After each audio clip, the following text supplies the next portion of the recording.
Hi hello friends, स्वागत आहे आपल्या नवीन एका ब्लॉगमध्ये. तर आजचा ब्लॉग आहे बघा. आज मी बनवत आहे कारलं. तसा तर माझा डब्बा झालेला आहे बघा. आता चपात्या बनवलेल्या आहेत आणि भाजी कुठे गेली हे बघा. मस्तपैकी फ्लावरची भाजी बनवलेली आहे. आमच्या आहोंनी कामात आणला होता. तर आता कारल्याची रेसिपी तुमच्याबरोबर शेअर करते. तर चला दाखवते. तर हे बघा, सर्वप्रथम कारले मी चिरून घेतले आणि त्याच्या आतमधलं जे असतं ना ते बी मी काढले, कारण मला बी आवडत नाही. ते बघा, त्याचे पूर्ण बी काढलेत आणि आता मीठ टाकून थोडंसं शिजवून घेते, म्हणजे वाफेवर शिजवायला छान. भरपूर दिवस झाला, 8 दिवस झाला. आज बरोबर गुरुवारी 8 दिवस झालं कारले आणलेले. काय त्याला मुहूर्तच लागाना करायला. आज म्हटलं करून टाकावं म्हणून आज सकाळ सकाळच त्याचा घाट घातलाय करायला. आणि त्यासाठी बघा हे केलेलं आहे. लिंबू, हिरवी मिरची आणि लसूण आणि हे शेंगदाणे भाजून ठेवल्यात. आता याला वाटायचं. तसं तर मी कारलं बरं का, वांगच म्हणते, सॉरी बरं का, वाटूनच करते. हिरवी मिरची, थोडीशी कोथिंबीर, खोबरं, शेंगदाण्याचा कूट असं ते वाटण करून त्याच्यामध्ये भरून ते असे फ्राय करते नसते. पण त्या दिवशी आम्ही बाहेर गेलतो फिरायला माझ्या मम्मीच्या इकडं. त्यावेळेस माझ्या मम्मीने अशा पद्धतीने केलं तर ते आमच्या आत्यांना खूप आवडलेलं. तर त्या म्हणल्या ही अशी बनवत नाही की ती भरून बनवते ना, भरपूर शेंगदाण्याचं कूट ही टाकते. म्हणून म्हटलं चला असं आज ट्राय करून बघावं, म्हणून मी आज अशी बनवत आहे. तर चला आता पहिले शेंगदाणे वाटून घेते.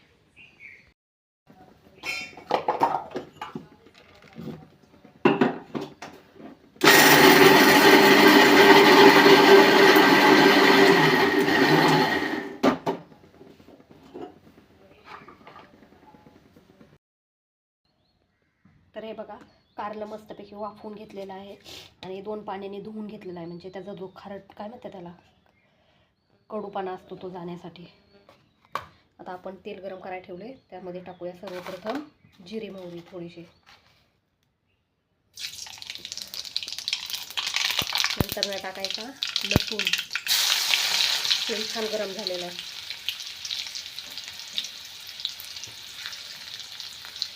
लसूण चांगला झाला की मिरची.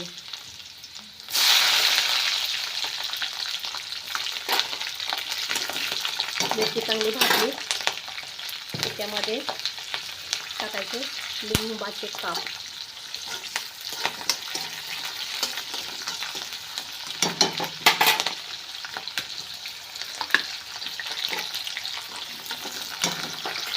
आणि बघा असं 2 मिनटं चांगलं परतू द्यायचं. आणि त्यामध्ये आपण घालायचे ते उकडलेले कारले.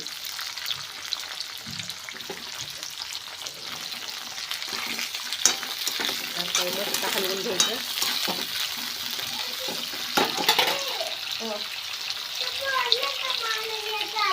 नाही, आता आंघोळ करायची. ह्यामध्ये घालायची थोडीशी हळद आणि मीठ, कारण शिजताना मीठ घातलं होतं त्यामुळे आता थोडं घालायचं. आणि ह्याला मस्तपैकी आता ना झाकून वाफेवर फ्राय करायचं बारीक गॅस.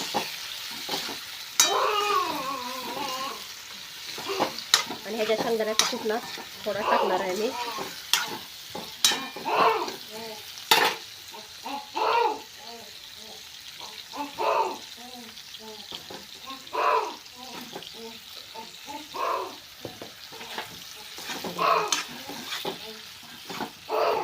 झालेलं आहे कारलं.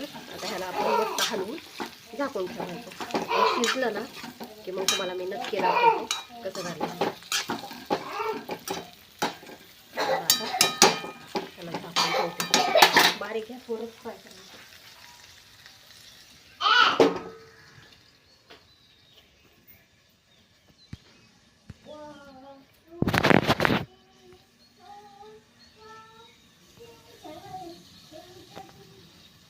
म्हणलं काय झालं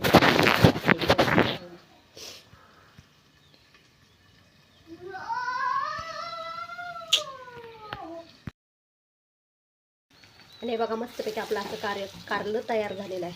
तर कशी वाटली माझी कारल्याची रेसिपी?